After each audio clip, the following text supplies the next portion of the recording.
And please join me in a very warm welcome to Liang. No.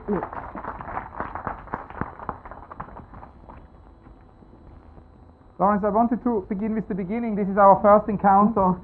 Rax has always said for many, many years that we should meet, so I'm very happy that this meeting finally does happen. I wanted to ask you how it all started. What was your epiphany? How did it all begin? I guess in terms of the work that I do, a lot of it... There's a microphone issue. If we could please have the microphone.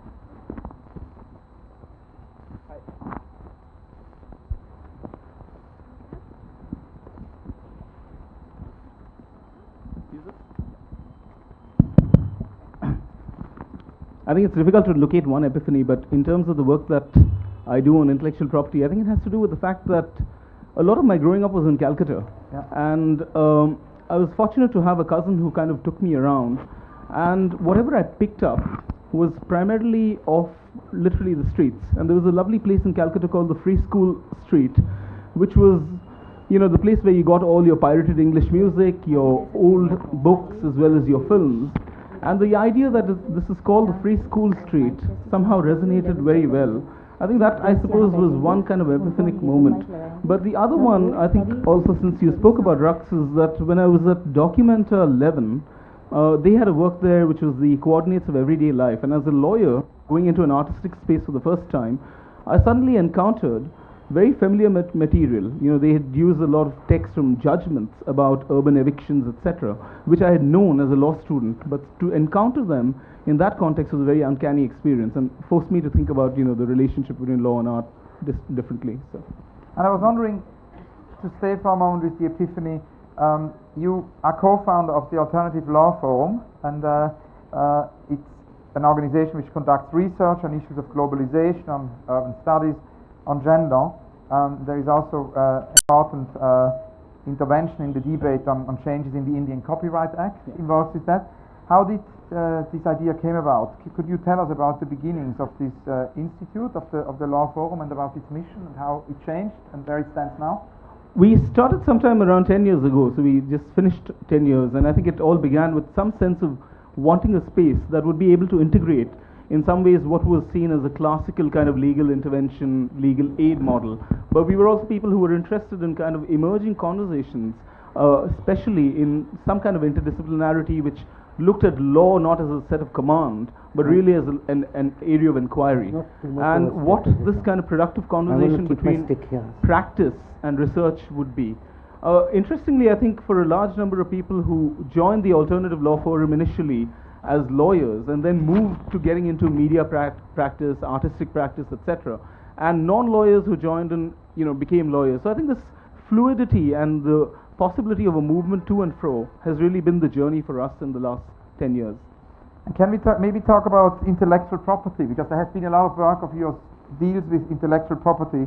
We discussed this with Shuda actually yesterday, and wondering somehow how it affects culture and how it works somehow also as censorship, how intellectual property can be connected to censorship, also to freedom, and where are the limits somehow of cultural, of intellectual property?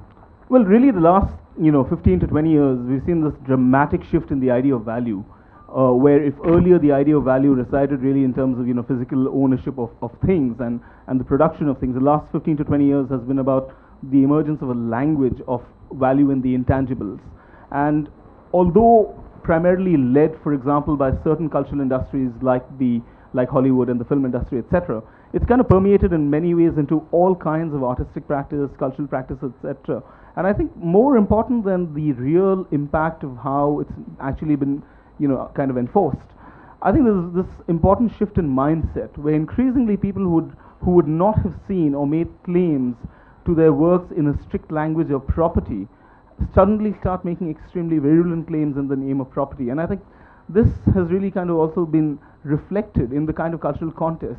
In terms of its interface between censorship, if artists and cultural practitioners have traditionally been interested in the question of what are the limits of speech, and their speech has been directed primarily against a certain idea of sovereignty as it emerges from the state, the last 15 to 20 years, what you see is this massive shift where the ability simultaneously, because of the digital turn, to use material, to cite material, and to quote material from all over, and at the same time, the ability to be prevented from doing so, not on the basis of let's say, defamation or sedition, but on the basis of control of material. And I think there's a nice story about this. There was a filmmaker, now out of work filmmaker, called Jonathan Cowett, who made a film called Tarnation for a total budget of something like $200. And this was a film which he used a lot of home videos. He used a lot of found footage, existing material from all over. And it became a kind of a sleeper classic. Went to Sundance, then it got noticed by Gus Van Sant, got picked up, and they then wanted to officially distribute the film. But at that point, they needed clearances, and copyright clearances for every single music and image clip that he'd used, where the budget of the film then shot to $980,000. So $200 to make the film, that's the condition of possibility, $980,000 as royalty costs that you pay. And I think that is kind of illustrative of the conflict that we see today. Now, you said in interviews, which I read online, that filmmakers don't live off royalty. More important is the fact, probably, also to talk about authors, and you say that authors also don't live off royalty. So I was wondering how they then earn a living. I didn't understand what you meant with that. Well, what I think I'm referring to is that for a large number of people who are engaged in the world of the creation of image, text, video, etc., there is a assumption very often that the way that you make a living is really off your royalty. But if you work out the economics and the maths of it, it actually doesn't come to that at all. For example, if you're a performer, and we're not even talking about a small music band, we're talking even from the largest performers. So Kurt Cobain's wife, Courtney Love, writes an article in which she basically says that at the end of the day, the amount that I actually earn through my royalty comes down to something like 0.02%, etc. And most of my earnings are from performances. I think the question here is not to pit the livelihood of creators and authors against something called the copyleft movement, etc. I think obviously everyone is interested in what are the ways in which one can create livelihood or not worry about those kinds of issues. The question is copyright necessarily the main stumbling block to the problem? And that really is where it comes down to. For example, if you're a documentary filmmaker and you think about the ways in which documentary film can be made self-sustainable, there are a whole range of structural questions that are involved. The problem is when you think that it's only about copyright, and that's kind of what I think the point that we were trying to work at was. And how do you see the future now? What's the future of copyright or non-copyright? Well, I mean, there are a lot of. I think one interesting example of this, if one wants to see the future, is actually to look at another present, which is what's happening in China. A large number of people go about doing their work in China pretending that there is nothing such as intellectual property. And here I'm really talking about a new cinephilic culture that scholars have been working on, because there is a quota restriction of 20 films a year, English films a year. There is a great demand that's not actually met by the market. If you walk the streets of Beijing, you'll find pirate stores scattered all over the place. The kind of stuff that you find there will completely surprise you. I have found, for example, Ritwik Ghatak's films, which I found difficult to locate here, in the streets of Beijing. And there is this entire new cinephilic culture which I think alerts us to the fact that if earlier the only manner in which one could speak about phenomena like media piracy was because of the question of cost, and it was completely within the developmentalist framework, what is happening in China is a shift of that debate. People are now, for example, curating DVDs, right? So you take the best from the Criterion collection that comes out from France, but you take the subtitles from the version that comes out from the US, etc. And there is this entire kind of shift in the way that people are seeing themselves as participating very actively within the economy of cultural circulation. And I think that this kind of new way of looking at the possibility of thinking of what can be enabled if one is not constrained by the imagination of intellectual property, or what we could describe in a way as a post-media piracy world, I think is really where the interesting challenges lie. Because there is a direct correlation that one could almost draw between the kind of innovation that's happening in the world of filmmaking, etc., and the kind of films that are actually available. And I think that in India there is also a similar kind of thing that's happening. If you go to a place like National Market in Bangalore, as I did many, many years ago, and very accidentally stumbled upon Oshima's In the Realm of the Senses amongst all the various pornographic films that were there, the guy who was the pirate there has now, over a period of time, become really in some ways the subterranean leading authority on world cinema. and he acts as, you know, the guide to a large number of filmmakers. There are national award winning filmmakers who go to him to get a sense of what is the new things that should be seen by him. And I think this is the side conversations which are really interesting about a world which is on the margins of IP. Now maybe two more questions, one about Bangalore and one more about China. Maybe to begin with Bangalore, you mentioned Bangalore and you said in interviews also that you sort of feel very strongly involved with a sort of a change in Bangalore, a changing scenario, and you described the city somehow to have aspirations to be Singapore, and you described it also to be schizophrenic. Can you tell us about this urban condition of Bangalore and how you see it? Well, I think this has changed a bit now. There was a lot of talk in the early 2000s about modeling Bangalore on Singapore, and I think a large number of other cities also had kind of similar schizophrenias, right? I think Bombay wanted to be Shanghai, Bangalore wanted to be Singapore, and Delhi, of course, wanted to be London. So the irony of this sometimes, you know, kind of misses me. But I think what has happened really in terms of this idea of the creation of the future city, which serves as a model that kind of bypasses all the messiness around you. In the Bangalore context, the biggest project, of course, right now is the Bangalore Metro. And all plans of the Bangalore Metro, for example, don't have pictures of people in it. So this is the ideal kind of space of the future, Blade Runner without actors, replicants, cyborgs, etc.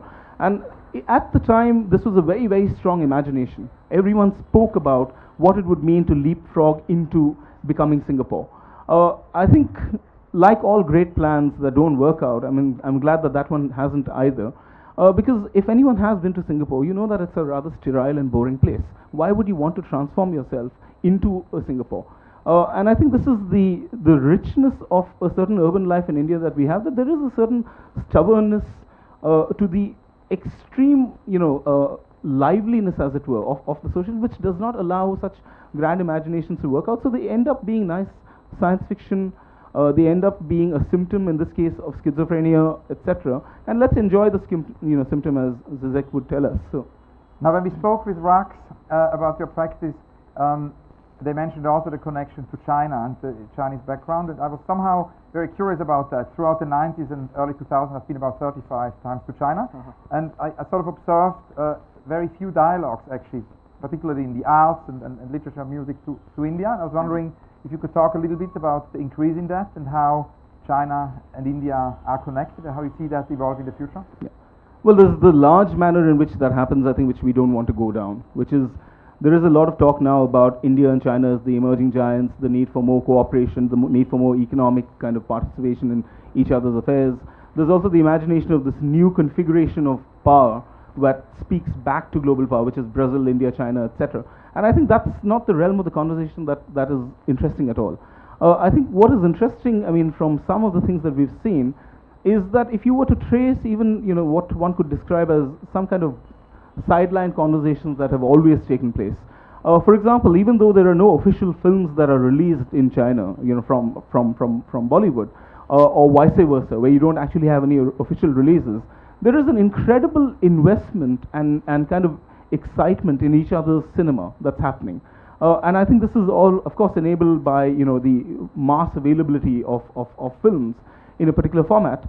But I think that if one were to take it outside of these official circuits, whether it's the art route or the government, and try to think about the ways in which there is an imagination of China that's actively present. And here, you know, I have in mind Ye Lu's film Suzhou River, which is quite popular in the you know, in the cineast community, or for that matter, you know, the emerging films from India which are actually circulating widely in China. I think those are the kind of conversations that would actually be interesting to track down. Maybe a few last questions. I've actually got a question from Rax for you. Rax says, because of this idea of India as a rising power, there is a peculiar combination of innocence and arrogance that can threaten our sanity.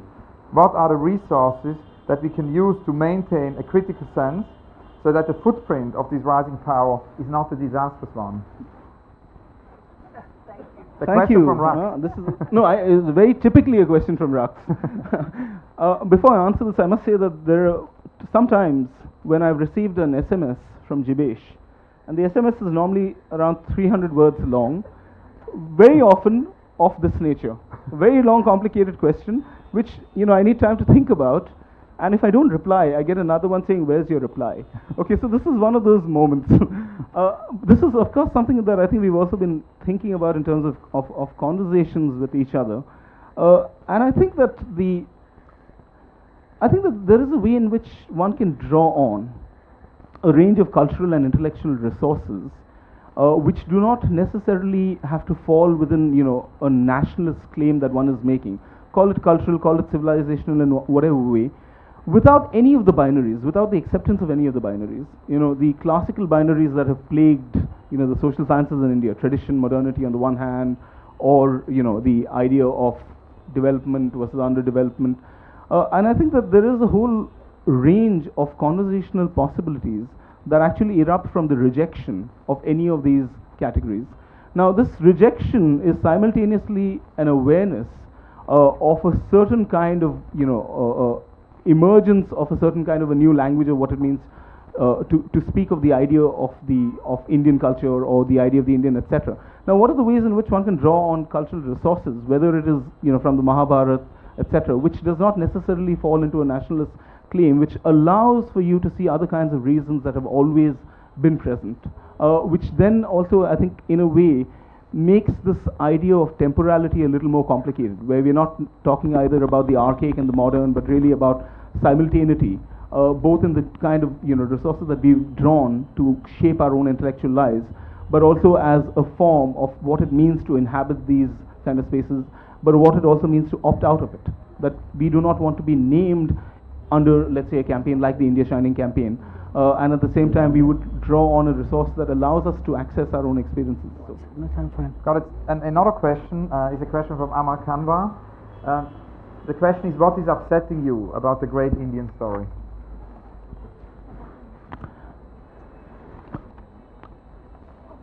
I suppose the whole range of things which upset you, but then there are a whole range of things that also kind of make you extremely joyful, actually. So I don't think it's only a question of what upsets you. I mean, what upsets you at a very kind of, immediate level, of course, is a certain kind of broad, widening as it were, between people who have access to the great Indian story and people who don't. But given that you also come from a culture where there has always been a conflict between the grand narrative and the various ancillary stories that circulate around it, I think that there is a manner in which even the inequality, or even in the midst of what you see as the rise of certain kinds of state powers that are clearly oppressive, etc., the fact that there are hundreds and hundreds of people who are actually going on in their lives, creatively engaging with a whole range of situations that they find themselves in, I think actually makes me less upset than I would be if the same had happened in another context. So I think I would actually reverse that to say that while there seems to be reasons to be upset, it's actually not that upsetting, surprisingly. So. Wonderful, optimistic note. And I've got a last question from Rax. How did India's relationship to the world in the last 20 years change? I think I would say that it changed by moving outside of the imagination of the national. While you could always say that there was a long history to this idea of the thing, the last 20 years, there is a confidence with which one is able to assert one's place, but without necessarily having to make it into a nationalist claim. I would imagine that's one thing. And then a very, very last question is my only recurrent question in all the interviews is about your unrealized project. I was wondering if you have any projects which have been too big to be realized or too small. There is some kind of voices. I think we have a problem here with the microphones. I don't know what's happening. But anyway, not so bad. It turns into a polyphony. Your unrealized projects which have been too big to be realized or too small to be realized. Maybe also moments when your practice hit constraints. No projects have been censored or or forgotten projects. What are your unbuilt roads? Well, I think the one thing that I would have really liked in a way, which is I think something that I'm still a bit obsessed about, particularly now in the context of WikiLeaks and post-WikiLeaks world that we live in, is a WikiLeaks for the academia, where a lot of the material, for example, if you're a historian in India and you want to do work on history, you have to go to the India office in London. I think that it's time to build a WikiLeaks which allows for the overcoming of the problem of libraries And I don't think it's an unrealized project. I think if we can do it to the Pentagon, surely we can do it to the University of Columbia. So thank you very much, Liang. Thank you. Thanks. Thank you.